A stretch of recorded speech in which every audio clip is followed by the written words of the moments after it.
2 Timóteo capítulo 3, diz assim a palavra de Deus: saiba que nos últimos dias haverá tempos muito difíceis, porque as pessoas só amarão a si mesmas e ao dinheiro. Serão arrogantes e orgulhosas, zombarão de Deus, desobedecerão a seus pais e serão ingratas e profanas. Não terão afeição nem perdoarão, caluniarão outros e não terão autocontrole. Serão cruéis, odiarão o que é bom, trairão os amigos, serão imprudentes e cheios de si, e amarão os prazeres em vez de amar a Deus. Serão religiosas apenas na aparência, mas rejeitarão o poder capaz de lhes dar a verdadeira devoção. Fique longe de gente assim. Entre tais pessoas há aqueles que se infiltram na casa alheia e conquistam a confiança de mulheres vulneráveis, carregadas de pecados e controladas por todo tipo de desejo. Mulheres que estão sempre em busca de novos ensinos, mas jamais conseguem entender a verdade.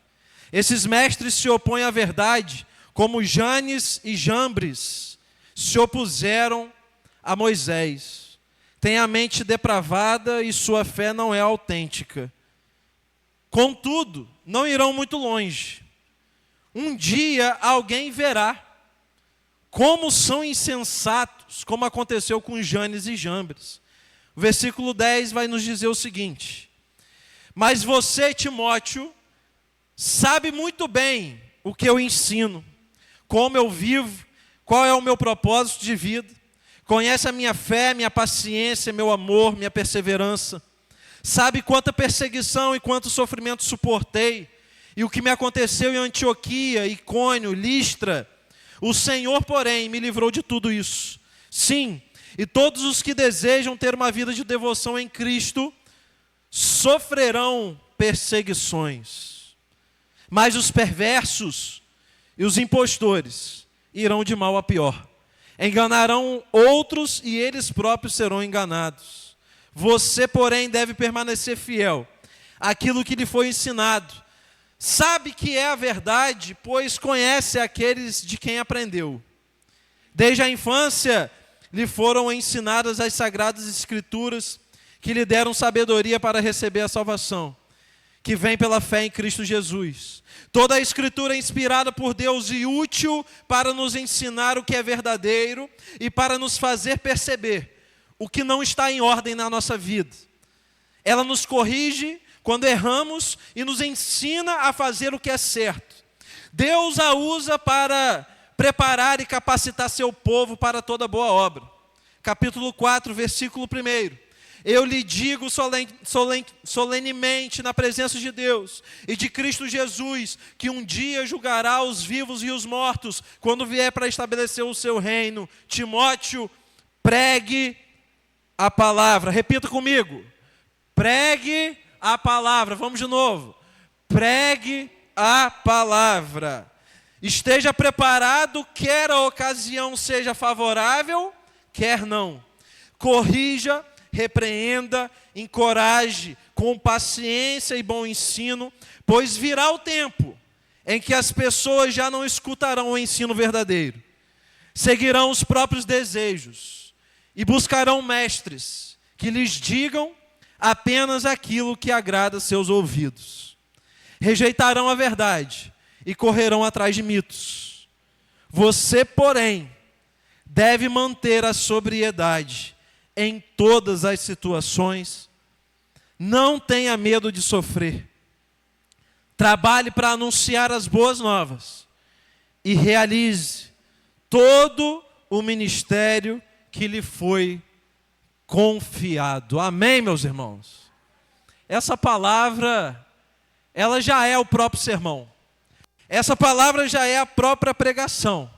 E eu queria te convidar, nesse momento, a baixar a sua cabeça e fazer essa oração comigo, entregando seu coração a Deus nessa noite. Senhor, nós te pedimos para que nesse momento o teu Espírito Santo ilumine os nossos corações, ilumine a nossa mente, tire ao nosso redor toda espécie de distração em nome de Jesus. Que nós possamos focar naquilo que o Senhor quer falar com a tua igreja nessa noite, em nome de Jesus. Amém e amém. Meus irmãos, nós acabamos de ler aqui um trecho onde Paulo está falando com o seu discípulo Timóteo. Essa carta, muitos dizem como carta pastoral, porém, o que é dito aqui serve para todos nós. Nós estamos vivendo tempos de discipulado na nossa igreja, visão multiplicadora, e é tempo de você compreender de uma vez por todas a sua função no reino de Deus e a sua função neste mundo onde nós estamos vivendo, onde nós estamos habitando. Eu queria te dizer o seguinte: você acabou de ver uma palavra pesada, uma das exortações mais pesadas que o apóstolo Paulo vai falar para o seu discípulo Timóteo. Ele fala: Timóteo, nos últimos dias a coisa vai ficar feia. Nos últimos dias as pessoas não vão se importar umas com as outras. Nos últimos dias elas vão odiar o ensino verdadeiro. Nos últimos dias elas rejeitarão a verdadeira verdade, que é o próprio Cristo, a palavra, e se cercarão de mitos, se cercarão de mentiras agradáveis para se ouvir. Isso não sou eu quem está falando. Isso há 2000 anos atrás foi dito pelo apóstolo Paulo. E como a palavra de Deus, como foi lida aqui, ela é inspirada por Deus e útil para nos ensinar o que é verdadeiro. Essa palavra, mesmo depois de 2000 anos, ela é extremamente atual. Porque quando o apóstolo Paulo, inspirado pelo Espírito Santo, ele vai nos informar que nos últimos dias nós atravessaríamos esse tipo de situação. É bem verdade que nós vivemos tempos assim, onde pessoas se cercam de mentiras porque são mais agradáveis e dificilmente querem buscar o ensino verdadeiro. Nós estamos vivendo um tempo onde a mentira ela é potencializada pela internet. E não adianta você me dizer que você não usa, porque ela está inserida no nosso cotidiano. Você pode usar menos, outros podem usar mais, você pode tentar cortar em algumas etapas da sua vida, mas é fato que todos os meios se tornaram digitais hoje em dia. Exemplo, a TV parabólica, muito utilizada antigamente, ela praticamente entrou em desuso, porque hoje nós utilizamos a própria internet para assistir à TV aquilo que você mais quer, aquilo que mais te agrada naquele momento. Hoje nós temos os streamings, hoje a gente tem a internet tomando conta de tudo. E nós estamos extremamente conectados o tempo todo. E misturado a isso veio uma pandemia em 2020, onde empurra a igreja para as casas, cada um fica no seu lar, e ali começa as escolhas de cada um para assistir o culto que mais lhe agrada. E aí foi potencializada uma questão que é muito alarmante. Pessoas que são pastoreadas por falsos mestres. E você não percebe. A bem verdade é que a internet trouxe muita solução, mas ao mesmo tempo muitos perigos. Porque é difícil você discernir o que está sendo falado como verdade e o que está sendo falado como mentira. Se você não for alguém que está enraizado na palavra de Deus, eu vou afirmar, nessa noite, você será enganado. Porque tem muito pastor que, infelizmente, para o YouTube não tomar um strike, ou, eventualmente, eu precisar de uma das nossas colegas aqui, advogadas, e me processar, eu não posso falar os nomes. Vai que, em algum momento, chega na pessoa. Mas a verdade é que existem pastores conhecidos, cheios de seguidores, que muitas vezes você está escutando, mas que está falando várias mentiras doutrinárias no seu ouvido. E está se cumprindo o que a palavra disse, que no final dos tempos, cada um seguiria aquilo que mais lhe agradasse. E o mais alarmante disso tudo é o seguinte: o Brasil é um dos países mais cristãos do mundo. E eu sempre gosto de trazer dados aqui para os irmãos, para que isso possa, de certa forma, nos tirar do lugar onde nós estamos, para fazer a gente trabalhar. Hoje os cristãos são 83,6% da população brasileira. Mais de 80%, meus irmãos. Cristãos, pessoas que se dizem pequenos cristos, estão carregando o título de que seguem a palavra de Deus e são evangelizadores, mas na verdade, isso não está fazendo muito efeito. Afinal de contas, se você pegar qualquer portal de transparência, em dados mundiais, você vai ver que o Brasil está também na lista de países mais corruptos.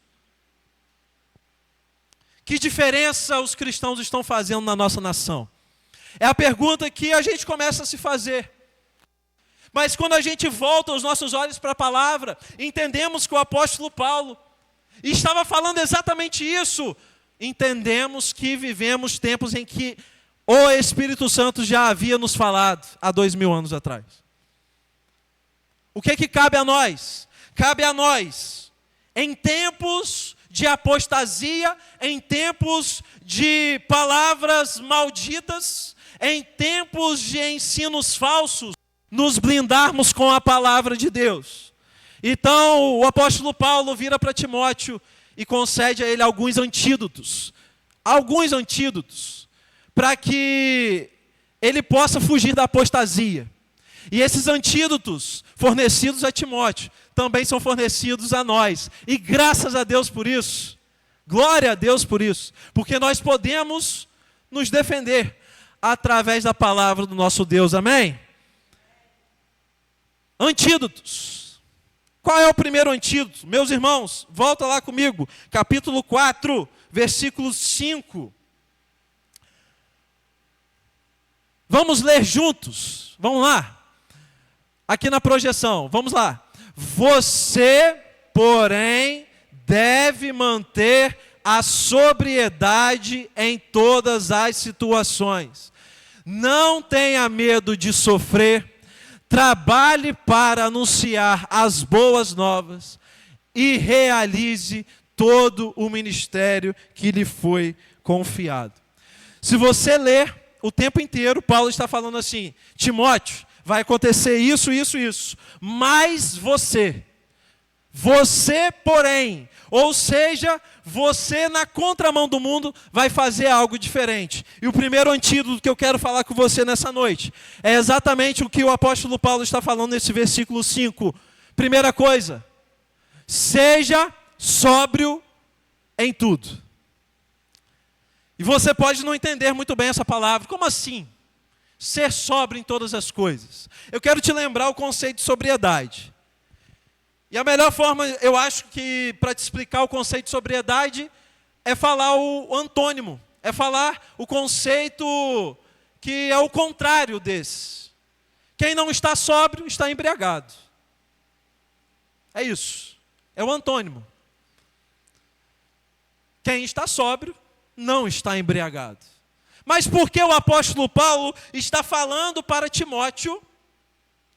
Seja sóbrio em todas as coisas. Eu penso o seguinte: na verdade a embriaguez é tudo aquilo que nos tira do equilíbrio. É bem verdade que quando uma pessoa está embriagada, quais são os principais sintomas? Manda ela caminhar em uma linha reta. O que ela vai fazer? Vai desequilibrar. Uma pessoa embriagada é uma pessoa desequilibrada. Uma pessoa embriagada é uma pessoa que não consegue enxergar direito. Uma pessoa embriagada é uma pessoa que não está em sã consciência. Uma pessoa embriagada é uma pessoa intoxicada.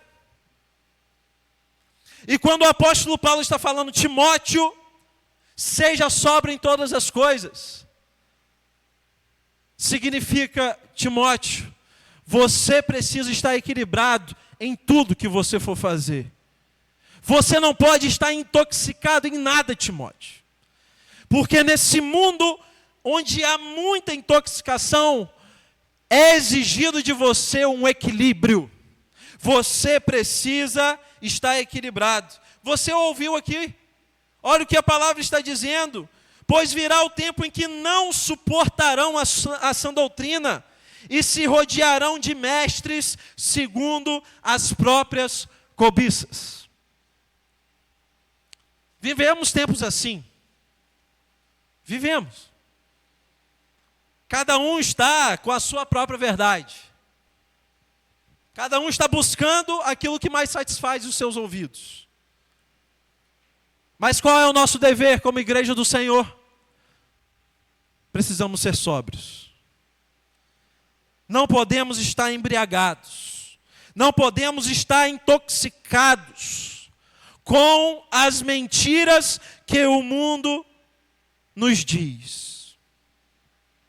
Eu não sei se você já percebeu a característica da igreja presente. Presta bem atenção comigo. Eu não sou tão velho assim, não sou tão antigo assim, mas eu vivo desde a minha infância, no contexto de igreja. E até onde eu vi, o comportamento das pessoas mudou bastante. Antigamente, aqueles que estavam cercados de doutrinas falsas e de pecados, e gostavam das mentiras e proclamavam as mentiras, geralmente essas pessoas saíam do nosso meio. Isso é apostasia. Eles percebiam que não era um ambiente para eles, eles simplesmente saíam pela porta. Mas, nesses meus 20 e poucos anos de idade,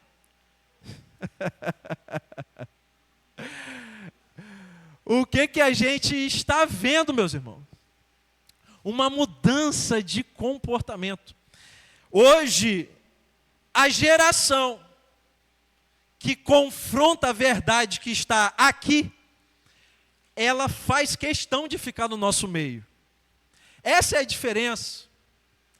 E isso muda tudo. Porque hoje nós vivemos uma geração extremamente questionadora. E se você não tiver enraizado aqui, você vai passar mal nas discussões. Você não tem noção do nível de pergunta que a gente ouve. E você tem que saber. Ah, Dylan, mas eu sempre tive que saber. Antigamente, até passava. Mas hoje em dia, com a intoxicação do mundo, a potencialização na internet, mais do que nunca você tem que estar sóbrio. Sóbrio. O crente tem que estar sóbrio. O crente não pode estar desequilibrado, porque uma pessoa desequilibrada desequilibra outra. Vai intoxicar outra. E cabe a nós trazermos o equilíbrio no meio onde a gente está. 2 Coríntios capítulo 4, verso 4, a palavra vai dizer que o Deus desta era cegou o entendimento dos descrentes, para que não vejam a luz do Evangelho. Ele cegou. Estão intoxicados, embriagados, não conseguem enxergar o que está à sua frente. E nós precisamos estar sóbrios em todas as situações, para conseguirmos lidar com isso em todas as situações. A palavra de Deus vai dizer em Efésios capítulo 5, verso 17: não se embriaguem com vinho, pois levará ao descontrole, ao desequilíbrio. Mas, em vez disso, encham-se do Espírito Santo. Quando a gente está falando da palavra de Deus, dizer que eu não estou intoxicado é dizer que eu estou cheio do Espírito Santo. E você só consegue estar cheio do Espírito Santo se você buscar ao Senhor todos os dias da sua vida. Quem não busca a Deus não se enche do Espírito Santo. E nós bem sabemos disso. Porque se você olhar como funciona o nosso corpo, você vai entender como funciona o nosso espírito. Se você chegar aqui sem comer nada o dia inteiro, vai começar a bater uma tonteira, uma dor de cabeça. um desequilíbrio. E da mesma forma que o seu corpo precisa de alimento, se o seu espírito não for alimentado com a palavra de Deus, se você não se encher do espírito, você vai estar embriagado, intoxicado com as coisas que o mundo te fornece. Ou é uma coisa ou é outra. E é isso que a palavra de Deus está me ensinando. Cuidado com o que você ouve, com o que você lê, com o que você vê, porque isso pode estar te intoxicando. E Jesus Cristo não foi para uma cruz, tomou sobre si os meus pecados, para que eu curtisse aquilo que o mundo está me intoxicando. Não, Ele morreu por mim, para que eu o buscasse todos os dias e me enchesse do Espírito Santo, me tornando desintoxicado do mundo. Seja sóbrio, Timóteo, em todas as coisas. É isso que Jesus te diz nessa noite. Meu irmão, minha irmã, seja sóbrio. Seja sóbria em nome de Jesus. Segundo conselho que o apóstolo Paulo dá a Timóteo. Na minha versão, diz o seguinte: Timóteo, não tenha medo de sofrer. Em outras versões vai estar escrito, suporte as aflições. Em um mundo de apostasia, o segundo antídoto é que você deve suportar as aflições. E Paulo podia dizer isso. Afinal de contas, ele disse certa vez que ele sabia o que era passar necessidade e sabia o que era ter fartura. Ele aprendeu a viver contente em toda situação, seja alimentado, seja com fome, seja passando necessidade. E ele conclui dizendo, posso todas as coisas daquele que me fortalece.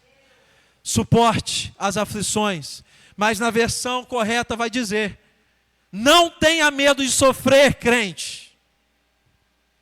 Porque ele disse, logo antes lá no capítulo 3, lá no versículo 12, sim, todos que desejam ter uma vida de devoção em Cristo, sofrerão perseguições. Mas, complementar a isso, Jesus já havia dito antes de Paulo, bem-aventurados vocês são, quando vocês serão perseguidos pelo meu nome. Bem-aventurados vocês serão. Você não pode ter medo de sofrer. Jesus disse isso para os apóstolos. E logo depois, quando Jesus ascende aos céus, os apóstolos estão tomando chicotada, sendo perseguidos, apanhando pelo evangelho e voltavam cantando, orando e se regozijando, porque eles lembravam de que Jesus falou, bem-aventurados vocês serão. Você não pode ter medo de sofrer. Aliás, o cristão do século 21, de uma vez por todas, tem que entender que vai sofrer. E quanto mais apostasia aparece, mais perseguição nós sofreremos. Eu não posso ter medo disso. Afinal de contas, foi o meu Senhor, Jesus, que falou para que eu não tivesse medo. João capítulo 16, verso 33, eu lhes disse essas coisas para que vocês tenham paz, porque vocês terão aflições, mas tenham ânimo, porque eu venci o mundo. Eu não posso ter medo de sofrer, porque o meu Senhor sofreu tudo por mim, e Ele também venceu o mundo, e Ele venceu a morte. E o pior que poderia acontecer comigo, seria eu morrer eternamente. Mas se o meu Senhor, Jesus, tirou de mim o castigo eterno da morte, nada mais vai me trazer medo. Eu não vou ter medo de sofrer. O pior já passou. O preço ele já pagou, eu não preciso mais ter medo.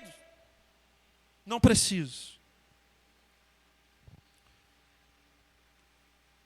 E ainda, além disso, você, filho, filha de Deus, você não precisa ter medo de sofrer, porque algo grandioso te espera no final.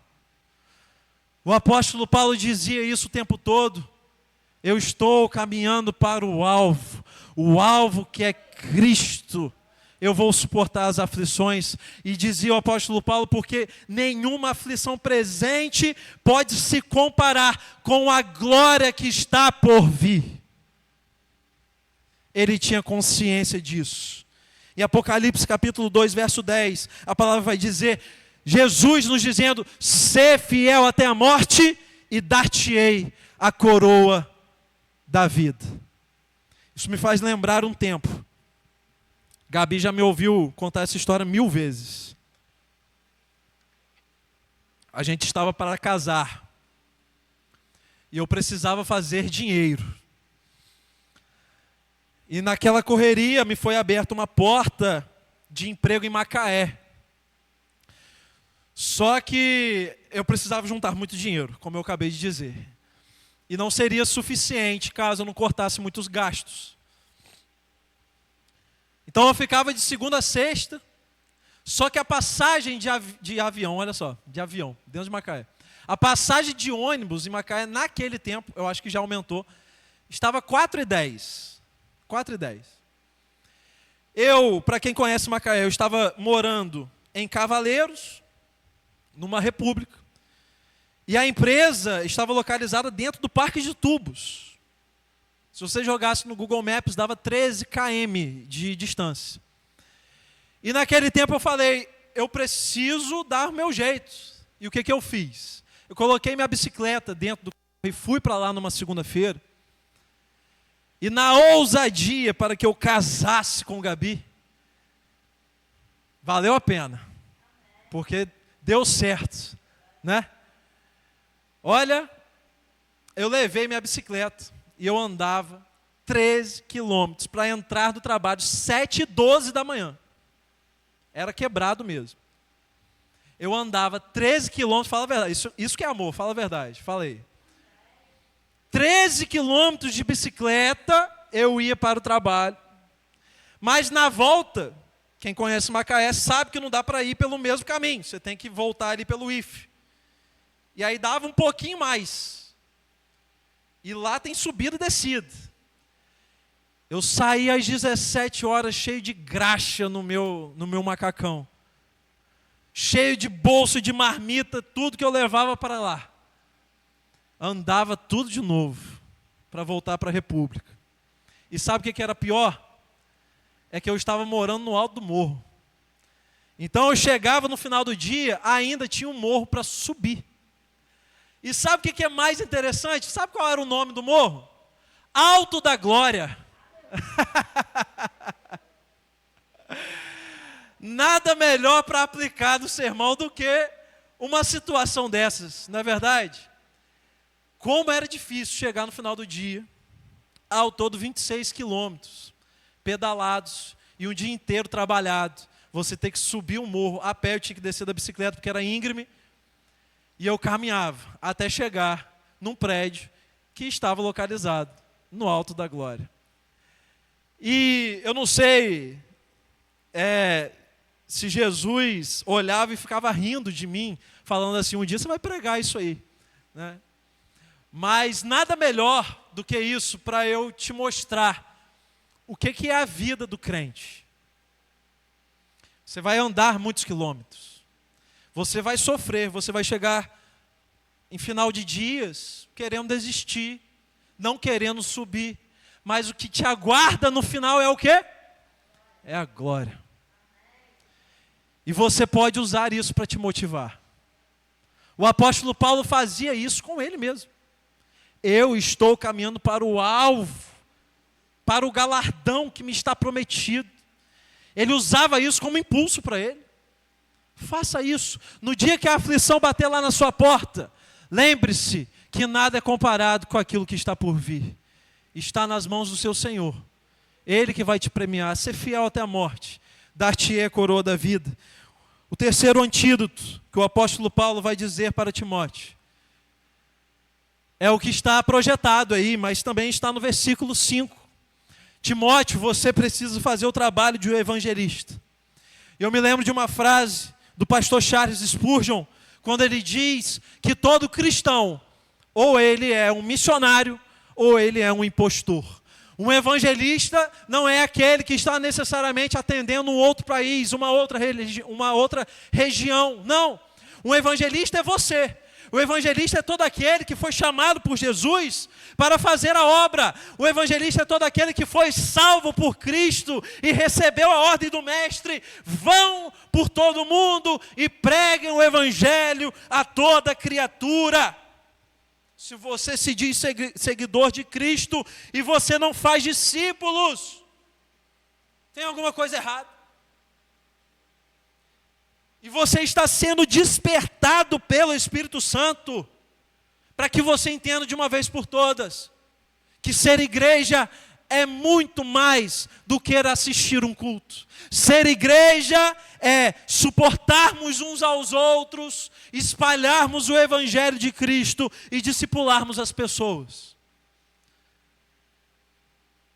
E o que você tem que entender de uma vez por todas é que você faz isso não é por você mesmo, mas é porque Jesus considera vidas preciosas. E Ele confiou esse ministério para cada um de nós. Eu volto a dizer, como que 83,6% da população brasileira que se diz cristã não faz diferença numa nação?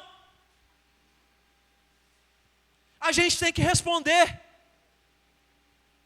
A gente está levando a bandeira do Evangelho. E uma das respostas é que os cristãos não fazem o trabalho de um evangelista. Se perdeu pelo meio do caminho. As nossas funções como cristãos se perderam pelo caminho. Eu me lembro da história de um missionário chamado Adoniran Judson. Ele foi pregar num país da época chamado Birmânia. E ele ficou, meus irmãos, 10 anos pregando naquele lugar e ninguém se converteu. Às vezes você acha que você não serve para isso, ou que não está dando resultado. Meu irmão, quem faz a obra é o Espírito Santo. O que você tem que fazer é abrir a sua boca com aqueles que estão ao seu redor. Deixa eu te falar uma coisa. As amigas do trabalho de Gabi dificilmente vão ter o mesmo contato comigo. Então cabe a Gabi evangelizar essas pessoas. Os amigos de trabalho de José Mateus, eu não os conheço. José Mateus é quem é mais próximo deles. Faço o trabalho de evangelista. Cacau, Betinha. Amigos que vocês têm. Muitas vezes nós não conhecemos. César, Laís, poderia falar aqui para toda a igreja. Existem pessoas que estão somente ao seu redor. E ninguém de nós aqui vai ter contato com elas. Faço o trabalho de um evangelista, e isso é para mim também. Dylan, existem pessoas que nunca pisarão aqui, mas que estão ao seu redor. Cabe a mim pregar para essas pessoas. Mas é porque eu sou pastor? Não. É porque um dia eu fui salvo por Jesus Cristo. Ele tomou sobre si as minhas dores. Ele tomou sobre si as minhas enfermidades. Ele tomou sobre si o castigo que era meu. E agora o que eu posso fazer é ser grato e espalhar essas boas novas. Cabe a mim, no meu ciclo de pessoas, saber que elas precisam da palavra de Deus. As pessoas que estão aos seus redores são pessoas preciosas para Jesus. E Ele espera e Ele conta com você para fazer esse trabalho. Como eu disse, a Adoniran Judson ficou 10 anos.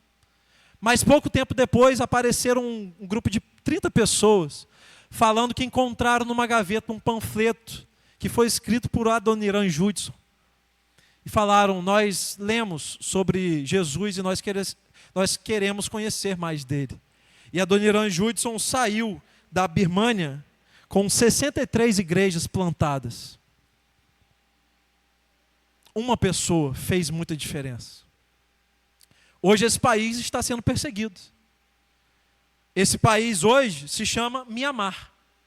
E lá é proibido de pregar o evangelho. Porque Deus está levantando nesse tempo novos Adoniran Judsons. Novos Timóteos. Novos Paulos. Ele está levantando a sua igreja. Faça o trabalho de evangelista. Por último, Timóteo, nesse tempo de apostasia, nesse tempo de intoxicação, eu te dou o último conselho. Cumpra plenamente o seu ministério. Cumpra plenamente o seu ministério. Ministério significa serviço. Ministério não é apenas o pastoral ou um ministério onde há liderança na igreja. Ministério é o serviço que o Espírito Santo confiou na sua mão. E essa palavra tem sido repetitiva aqui. Deus quer fazer algo através da nossa igreja, meus irmãos. Por isso Ele está falando com a gente. Quarto tópico. Cumpra plenamente o seu ministério. Faça o seu serviço de forma plena. Não sei se você está entendendo. Plenitude significa cheio. Não há vazio. Não há brechas. Não há lacunas. Não há espaços. Porque quem executa um serviço de forma plena fez tudo o que deveria fazer. E o apóstolo Paulo não era alguém hipócrita, que estava falando só por falar e ele mesmo não fazia. Não. O apóstolo Paulo logo em seguida vai dizer para Timóteo: Timóteo, combati o bom combate. Eu terminei a carreira, eu guardei a fé. Tudo que me foi confiado eu fiz, Timóteo. Você pode dizer isso nessa noite? Aquilo que Deus te entregou como serviço, você está cumprindo de forma plena? Eu me lembro, mais um pouco antes, na minha juventude, os contextos difíceis que eu passei, que na verdade muitos que estão aqui também passaram. E frente às dificuldades, eu sempre me lembrava do seguinte: no dia que eu queria desistir daquilo que eu deveria fazer, eu exercitava o seguinte pensamento: e se isso servir para te ajudar, faça também.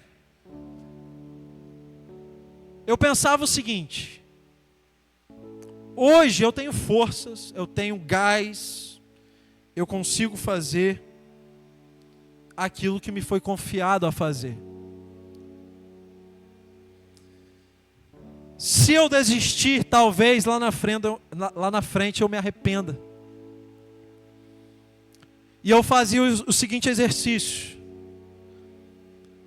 quando eu estiver lá na frente, com mais idade, e olhar para trás, e olhar para a minha juventude, eu não quero dizer, eu poderia ter feito mais. E isso servia para mim como motivação. Eu pegava as minhas lágrimas, recolhia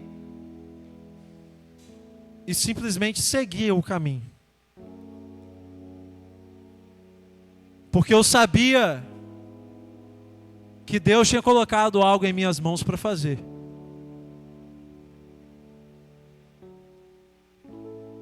Cumprir plenamente o meu ministério. E assim eu fiz. Faria tudo de novo. Não me arrependo de nada. Porque naquele tempo eu cumpri plenamente o ministério. Só que o ministério ele é dinâmico. Existem coisas que aconteceram que talvez nunca mais se repitam. Hoje Deus tem um outro serviço para mim. E talvez Ele também tenha um outro serviço para você.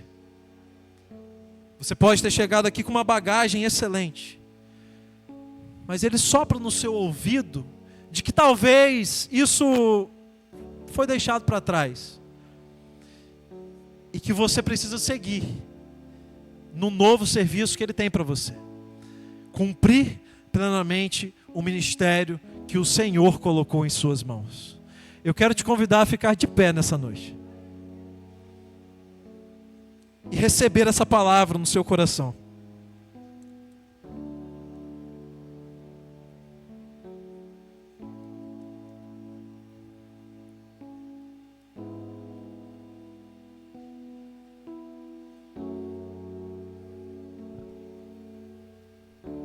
Em tempos tão sombrios de doutrinas mentirosas, de mentiras bem disfarçadas de verdade, o Senhor Jesus disse certa vez, ao revelar isso a João na ilha de Patmos, Ele falou: João, as portas do inferno não prevalecerão contra a igreja. Isso me faz ter a certeza de que não importa quantas armadilhas o diabo tente fazer a igreja se meter, a igreja se livrará de todas, porque as portas do inferno não prevalecerão contra nós. Você não precisa ter medo, mas você precisa se movimentar. Você precisa agir. E eu tenho certeza que nesse tempo o Senhor Jesus tem depositado em nossas mãos um ministério excelente de proclamar a palavra de Deus em um novo bairro.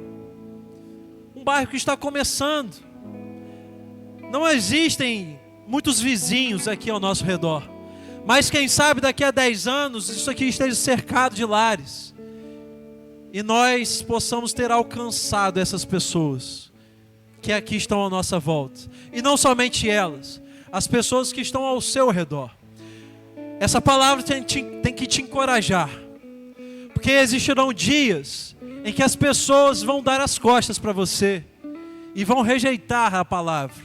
Você vai trabalhar com essa pessoa 1 ano, 2 anos, 3 anos, 4 anos, 5 anos. E essa pessoa lá na frente vai dar as costas e vai falar: eu não quero saber nada sobre esse evangelho. E aí eu me lembro da palavra dita por Timóteo, mas ministrado pelo Espírito Santo aos nossos corações: não tenha medo de sofrer as aflições. As aflições fazem parte da sua vida. As aflições fazem parte da vida de todo aquele que leva o nome do Senhor Jesus em seu coração. Você não pode ter medo daquilo que está por vir, porque o Senhor Jesus está com você até o final dos tempos. Vamos cantar